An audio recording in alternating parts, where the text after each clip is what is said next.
one of the most difficult moves to execute from the insane cyborg himself. Bryan Fury was gifted one of the best tools in the franchise. Players are starstruck when it connects, especially in tournaments. There's a good reason why everybody wants to pull it off, but only a small group can do it. Some can even do it in their sleep. But the ability to pull this move off doesn't appear overnight. Bryan's Taunt made the debut in Tekken 3, and his jet upper was introduced in Tekken 5. It wasn't until Tekken 5 that the famous Taunt jet upper was made possible. The inputs for the Taunt consist of 3 buttons, 1, 3 and 4 to be exact, also interpreted as left punch, left kick and right kick. Note that these inputs stay the same throughout every release. For the jet upper, the input is forward, neutral and then back plus right punch. Also keep in mind that the Taunt can be cancelled at any time. The inputs sound easy enough, however, the timing is the reason why the move is so difficult to execute.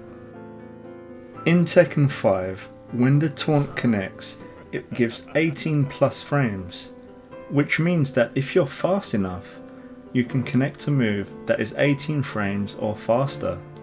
However, because we are talking about the Taunt jet upper specifically, the jet upper has a 13 frame startup, but in order for the move to come out, we would need to input forward on the first frame, neutral on the second frame, and then back plus right punch on the third frame. This effectively means we need 15 frames to execute a perfect jet upper. In Tekken 5, this gives us 3 frames to work with. So, as long as we execute the jet upper within the 18 frames we get from the Taunt, it should look like this. The total damage is 17. However, as some of you have noticed, the Taunt doesn't deal any hit points. It is only the jet upper that deals the damage.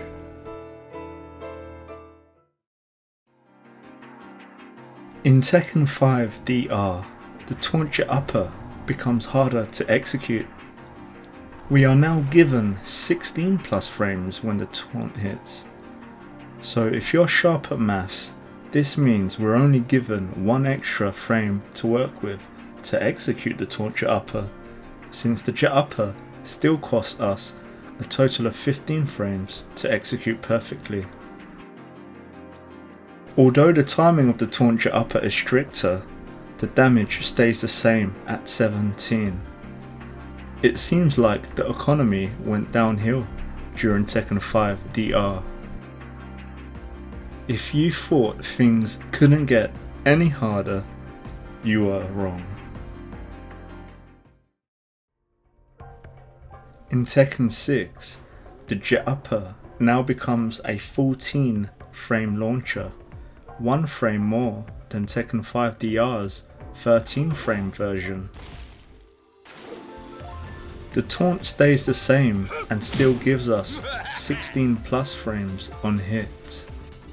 Putting these two together means that we now have a just frame Taunt jet upper. This means there is no leniency given with extra plus frames like in previous games. The jet upper has to be perfectly executed from the first frame of the Taunt hitting, making this one of the hardest, if not the hardest move to execute.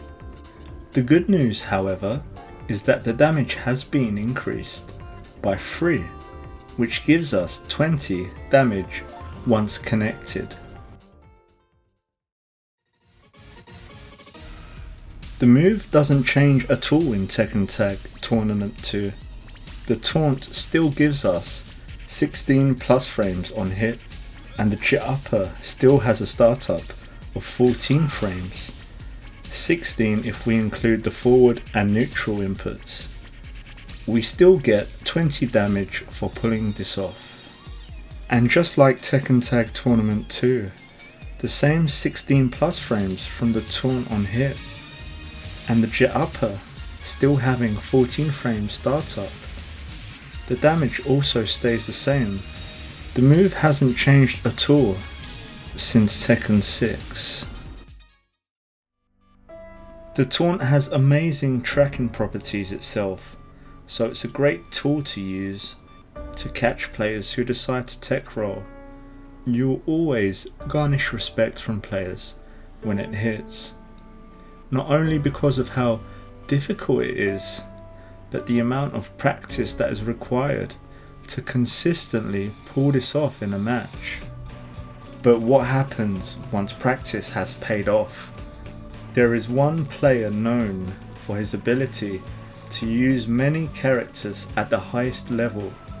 However, his main is the man we are talking about today, Bryan Fury.